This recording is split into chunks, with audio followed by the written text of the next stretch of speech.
Bismillahirrahmanirrahim. Assalamu alaykum, hurmatli qarindoshlar.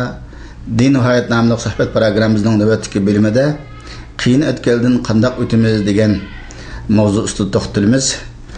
Siray najmanda jamiyatimizda hamma bir mu'minning kallasida hozirgi başımıza kelayotgan bu qiyinchilik, bu o'tkaldan qanday o'timiz degan bir savol hammaning kallasida qo'yilib turibdi. Shuning uchun bu vaqtda bir tushuntirib o'tgan bo'lsa. Bismillahirrahmanirrahim. Elhamdülillah ve salatu vesselamu ala Resulullah ve ala alihi ve sahbihi ve men malah. Amma ba'd. Hakikaten biz Müslümanların beşimizga, hususan Uygur Müslümanlarının beşiga kelgan külfet, musibetler bek ig'ir. Vatanimizda bo'layotgan ahvollar, Müslümanlarninki mushu dinni saqlash, iman, e'tiqod, aqidasini o'zininki bir diniy milliy kimligini saqlash haqida nurg'un musibatlarga duch kelyotdi, sinaq imtihonlarga. Bu undaq ig'ir o'tkildan qanday o'tish haqida Qur'oni Karimning ayt ochiq ro'shan oyatlarni bayon qilgan Payg'ambar alayhisolamning hadislarida buni ayt aniq bu masala. Shunga Qur'oni Karimning asosdan hukmi musulmonlarning beshiga musibat kelsin, mayli bu musibat dushman tarafidan kelsin yoki mushu iymon e'tiqodni saqlash haqida, ibodat haqida imtihonlarga duch keladi inson. Hatto o'zininki vujudi bilan, nafsi bilan janglashadigan, o'z nafsi bilan, shayton bilan janglashadigan nurg'un masalalardimi shu Qur'onning hukmi sabr qilish, sabrchan bo'lish. Shunga bu Qur'oni Karimda Ali İmran suresinin ahirisinde Allah subhanahu wa ta'ala Kur'an-ı Kerim'de Ya eyyühellezine amenu sabiru ve sabiru ve rabitu vettekullaha leallekum tuflihun degan ayet bilen Müslümanların ki müminlerin en yaxşı kuralı, muhim kuralı birinciden şu iman etkallarının imanını saklaş ve imanını saklaş yolu da sabır kılış. Yani bu sabır kılış dese bu işi ibadetke sabır kılış, kelgen musibetke sabır kılış, düşman tarafından kelgen eziyetke sabır kılış, bu hem şunun qatarı keledi. Aynı vaqtda sabır kılış bilan birge endi Müslümanlar özünün etrafıdımı, qarindoshlarga bu musibet kelgen vaqtida yolg'iz palani pustani kelmaydi. Umumga keladi. Umum kelgandan Müslümanlar öz ara bir-biriga sabrga tavsiya qilish. Şunun o'xshash yana bu oyatning oxiridagi va rabito deganda sizlar shu shunday iymoningni saqlash, diningni saqlash yo'lida davomli tayyor turinglar, hozirlik qiling deydi. Endi hozirlik qilish, sabr qilish bilan birga inson o'zini unutib qolib, sabr qildik-ku deb hamma narsani voz kechib, amaliyotga yoki reallikqa bo'ysunish, taslim bo'lish emas, balki shu musibat kelgan vaqtida o'zining dinini saqlash, aqidasini saqlash yo'lida bir tarafdan sabr qilsa, yana bir tarafdan shu musibatdan chiqishning yo'lini izlaydi. Bu shu haqiqiy turdagi tayyorlik qilinglarning ma'nosi. Oxirgi natija nima? Sizlar Allohning dargohida yoki Allohningki nijotligiga erishishlar. Ya bu dünyada hem bu dünyada mı g'alaba qilishlar, nusrat kelishlar deydi. Shu asosda bu sabrning ayeti bak muhim. Afsus nurg'ullar qarindoshlar sabr qilinglar desa, uni yuzak tushunib olib, başlarımız muhimda kun kilavasi yani sabr qiling dedi deb qabulib qoldiganlar bor ekan. Endi biz har qanday narsada Allohning kalomiga va Allohning rasulining sunnatlarga qaytishimiz bizning iyoniy mas'uliyatimiz. Bu ayet kerimning mazmuni bek cho'nqir ekan. Alloh taolo avval shu mu'min bo'lganlar deb xitob qilyapti-da. Mu'minlar sabr qiling. Bu sabr endi birinchisi yuqori degandek Alloh taolaning kelgan shu taat ibodatlarga sabr qilish. Hatto shunda bir dinimiz cheklanayotgan, dinning ba'zi ahkomlarini ijro qilish cheklanayotgan vaqtda shuningki har bir nimalarga bizga shu dinning taat ibodatlarini ijro qilamiz desak bizga har xil xafaliklar kilovatdı. Muhimda halatda mı aşuna dinni üstüde müstahkem turuşqa sabr qilish, o'zaro atrofimizni sabrga buyurish, har jihat iddiyada tayyorlik turish va boshqa moddiy ma'naviy jihat tayyorlik turish bilan oyat karimda aqsina taqvolik qilish bilan la'allakum tuflihun. Dunyo oxiratlik maqsadimizga, g'oyamizga yetish uchun biri sabr, ikkinchidan bu sabrni atrofimizdagi her bir beşik gün kelgen qarindoshlarımızga buyuruş. Üçüncüden tayyorlik. Shunda.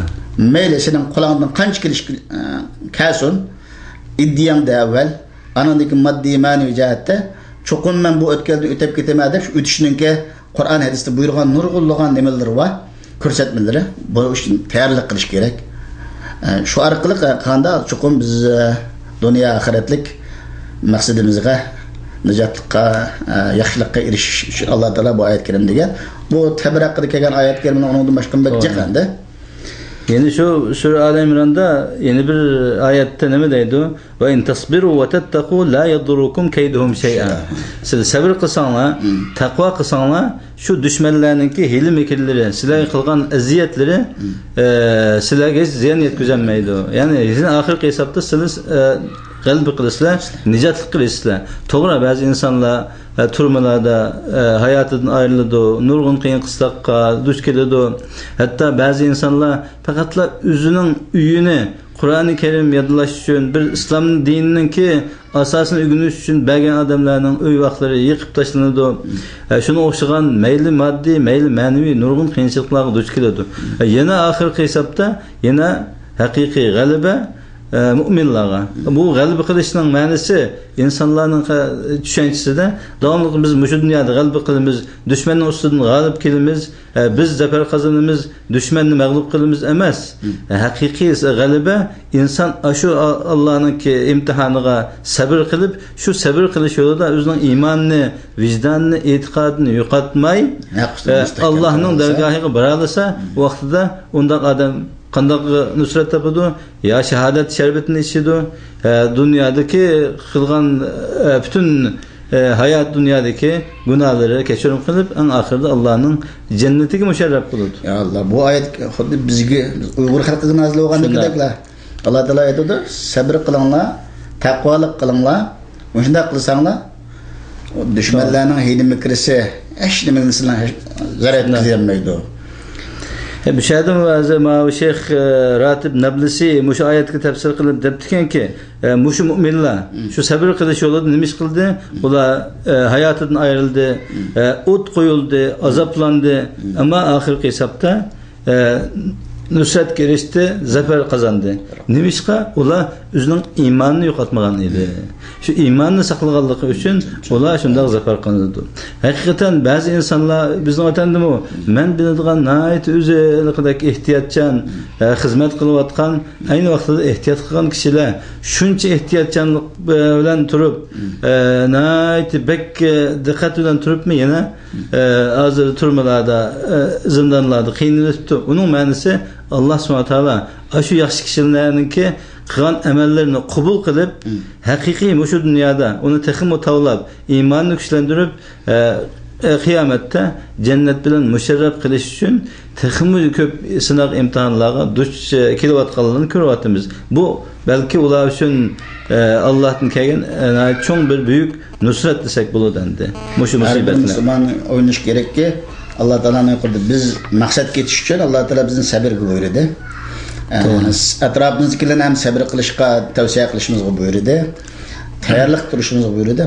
Allohga taqvolik qilishimizni buyurdi. Biz buni o'zimizga bir savol qo'ysak bo'ladi-ki, bu yerlik sabrdan dinimizdan tayib ketmay, haq ustida mustahkam turish. Biz sabr qila oldikmi?